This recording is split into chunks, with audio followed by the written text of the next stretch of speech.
Muy buenas noches. Tenemos la lectura de la liturgia de la palabra el día sábado 8 de febrero del 2025, en la cuarta semana del tiempo ordinario, ciclo C.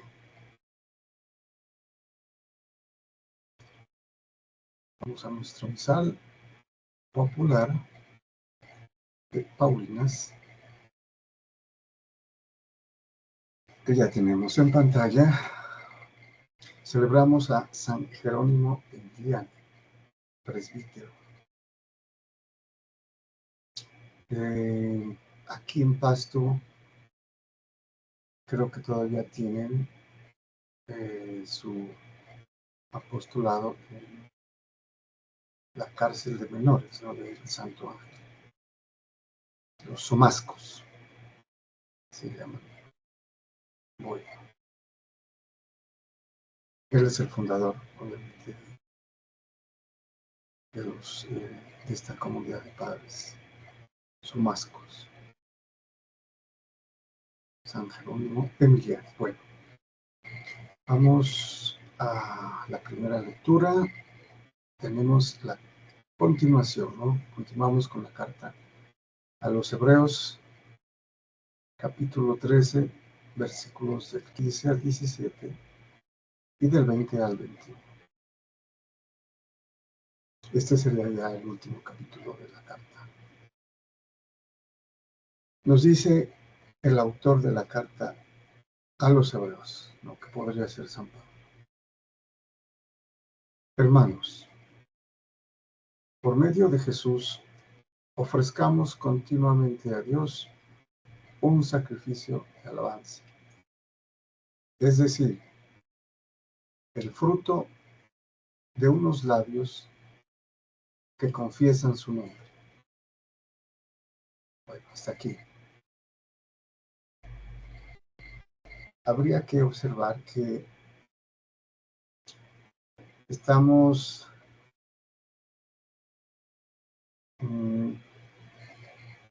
casi que a puertas de la destrucción del templo de Jerusalén en el año 70. Entonces esto sería antes, y por eso el autor compara, ¿no?, el sacrificio que se ofrece en el templo de Jerusalén con el sacrificio que se ofrece en la Jerusalén celestial, en el verdadero templo, en el cielo. Y por eso, después de hacer esta comparación entre el templo, los sacerdotes, el sacrificio que se hacían, ¿no?, hasta el año 70, en el templo de Jerusalén, con lo que se hace en la liturgia celestial, templo de Dios celeste, ¿no?, en el cielo. Y entonces por eso invita, ofrezcamos continuamente, y esto es importante, continuamente, siempre, cada vez, a Dios un sacrificio de alabanza. O sea que en el Nuevo Testamento seguimos ofreciendo sacrificios, pero ya no cruentos o de animales como se hacía en el templo de Jerusalén. No, acá son de otra forma, son obviamente el sacrificio perfecto, el que iba a quedar, el que subsistiría, que es el sacrificio de alabanza o de acción de gracias. Y aquí nos dice, ¿no?, es el fruto de unos labios que confiesan su nombre, es parte del sacrificio, la alabanza. No se olviden de hacer el bien y de ayudarse mutuamente. Esos son los sacrificios que agradan a Dios. Entonces aquí completa, ¿no? No solamente es la fe, es la liturgia, ¿no?, el culto que realiza, ¿no?, la iglesia, es el nuevo pueblo de Dios, en la liturgia, en la Santa Misa, que es el culto debido a Dios, sino que también enfatiza no olvidar las buenas obras, que son ayudarse mutuamente, el amor fraterno que habíamos leído en la anterior sesión, ¿no? El amor fraterno, el amor entre hermanos. Esos son los sacrificios que agradan a Dios. Las obras de amor. Obedezcan y sométanse a sus guías, pues ellos se desvelan por su bien, sabiéndose responsables. Así lo harán con alegría y sin lamentarse, cosa que no les aprovecharía. Entonces, nuevamente, aquí enfatiza el hecho de obedecer y someterse a la autoridad eclesial, en este caso, ¿no? La iglesia, los sacerdotes, los obispos.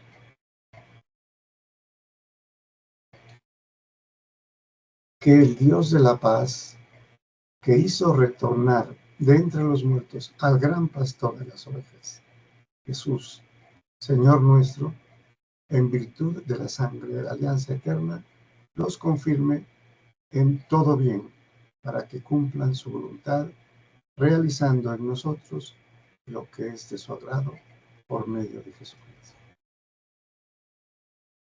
Entonces, aquí los sacrificios que se ofrecen son a Dios por medio de Jesucristo. ¿Por qué por medio de Él? Porque estamos en Él, somos parte de su cuerpo, parte integral, vivas, ¿no? Del cuerpo vivo místico de nuestro Señor Jesucristo, que es la iglesia. A quien nos dice Dios resucitó o hizo retornar de entre los muertos, ¿no? Después de haberles predicado a los muertos también el Evangelio, e integrarlos también en su nuevo pueblo. Y aquí menciona en virtud de la sangre nueva y eterna, la sangre que ha sido derramada por nuestro Señor Jesucristo, la que nos redime y es la que comparte con nosotros, ¿no? Como miembros de su cuerpo. Partimos esa sangre de naturaleza espiritual. Y se despide, dice, a Él la gloria por los siglos de los siglos. Amén. Que así sea. Esto es verdadero. Eso es el amén. Y a Él la gloria, ¿no? ¿A quién? A Jesucristo. Y lo acaba de mencionar como antecedente o sentido anafórico, por medio de Jesucristo. Entonces, todo lo que realizamos, ¿no? Cumplimos la voluntad de Dios, realizando en nosotros lo que es de su agrado, que vimos que es hacer la voluntad de Dios, ¿no? Por medio de Jesucristo, porque somos parte de Él y nos ofrecemos en Él, con Él, ¿no? Especialmente en la liturgia de la Santa Misa. A Él la gloria por los siglos de los siglos. Amén. Muy bien, vamos ahora al Salmo responsorial. Tenemos el Salmo 22, que también es bastante conocido, ¿no? Y cuyo responso es: el Señor es mi pastor, nada me falta. Aquí menciona ya el pastor, ¿no? Que acabamos de mencionar en la anterior lectura. Jesucristo, el pastor. Y aquí, como es un salmo, es del Antiguo Testamento, los judíos, aquí el salmista se refiere al Señor, a Yahweh, a Dios como el pastor. Entonces dice el salmista: el Señor es mi pastor, nada me falta. En verdes praderas me hace recostar, me conduce hacia fuentes tranquilas y repara mis fuerzas. Bueno, entonces aquí ya podemos percibir, ¿no? Se trata de un salmo de alabanza y de acción de gracias y de elogio al pastor, ¿no? Pastor. Recordemos, ¿no? que también podemos tomar esto como profético, puesto que Jesucristo luego se autodenominará, ¿no? Como el buen pastor. Bueno, continúa el salmista. Me guía por el sendero justo, por el honor de su nombre. Aunque camine por cañadas oscuras, nada temo, porque tú vas conmigo. Tu vara y tu callado me sosiegan. Aquí es importante también observar que estando con el pastor, no se teme. Y eso no quiere decir que no haya dificultades, ¿no? Porque al caminar por cañadas oscuras, dificultades, peligros, no hay que temer. Por eso la declaración constante, ¿no? No tengáis miedo, no teman, estoy con ustedes, el pastor. Y aquí sería para nosotros, pues, el buen pastor, Jesucristo. Continúa el salmista. Entonces aquí tenemos la figura del pastor en estos dos versos o estrofas. Y acá pasamos ya a la figura paterna. Preparas una mesa ante mí, enfrente de mis enemigos. Me unges la cabeza con perfume y mi copa rebosa. Aquí ya sería la figura familiar que prepara una mesa ante un referente bastante hermoso a la Eucaristía, ¿no? Al altar eucarístico que es la mesa. Preparas una mesa ante mí, frente de mis enemigos. Me unges la cabeza con perfume. La unción que hace el Padre a sus hijos, la bendición. Y mi copa rebosa. La copa que es obviamente de vino y que tiene un significado de alegría, de satisfacción en el corazón. Alegra el corazón, ese es el significado original de la bebida, del vino. Y continúa. Tu bondad y tu misericordia me acompañan todos los días de mi vida y habitaré en la casa del Señor por años y tiempo. Aquí es más clara, ¿no? La figura del Padre misericordioso, Dios, Dios Padre, me acompañan todos los días de mi vida y habitaré en la casa del Señor por años sin término. Aquí, en el contexto judío, la casa del Señor era el templo de Jerusalén, donde se realizaban pues, los sacrificios. Para los judíos era lo más grande, lo más sagrado, el valor máximo.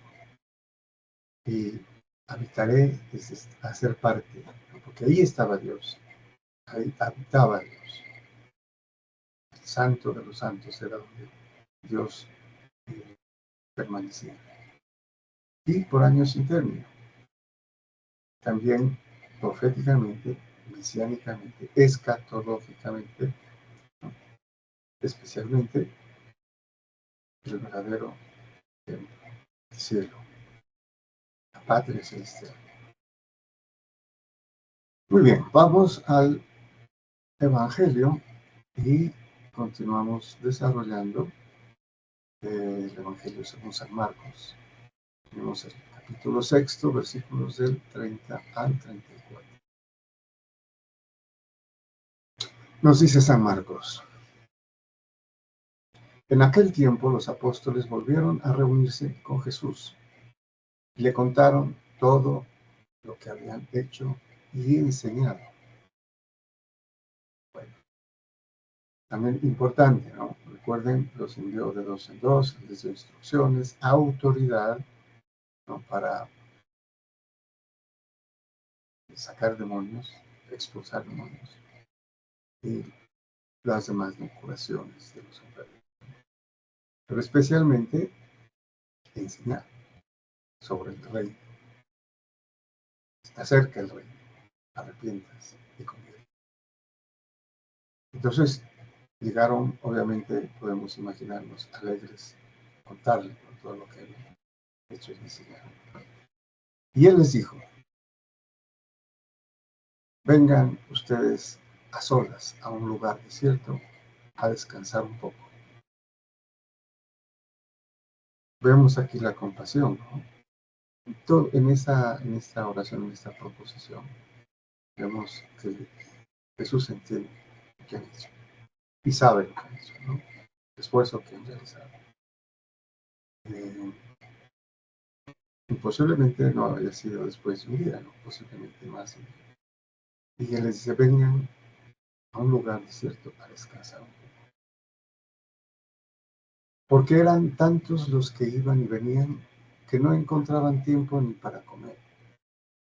Se fueron en barca a solas a un lugar desierto. Muchos los vieron marcharse y los reconocieron. Entonces, de todas las aldeas, fueron corriendo por tierra a aquel sitio y se les adelantaron. ¿Cómo sería el ímpetu? ¿No? Que no los dejaba. Quería estar a solas con sus apóstoles. Y además de descansar, Jesucristo, como hemos visto, en muchas ocasiones él se iba a solas a orar, apartado. Y posiblemente iban a orar también. Pero no los dejaban, ¿no? No los dejaban. La gente inclusive alcanzaban la barca a través del mar, que ellos intentaban pues no escaparse, ¿no? Sino ir a compartir solos. Pero la gente corría y alcanzaban la barca y sabían dónde iban. Y se les adelantaban, se les adelantaban. Bueno, al desembarcar Jesús vio una multitud y se compadeció de ella, porque andaban como ovejas que no tenían pastor. Y se puso a enseñarles muchas cosas. Ya no descansaron, no. Llegaron, que ya estaba la gente allí, que se habían adelantado. Pero sí podemos ver también en este texto la compasión, y se compadeció. Entonces descansarán otro día. Primero están las ovejas, porque él es el buen pastor. Y se puso a enseñarles muchas cosas. Muy bien, muchas gracias y bendiciones.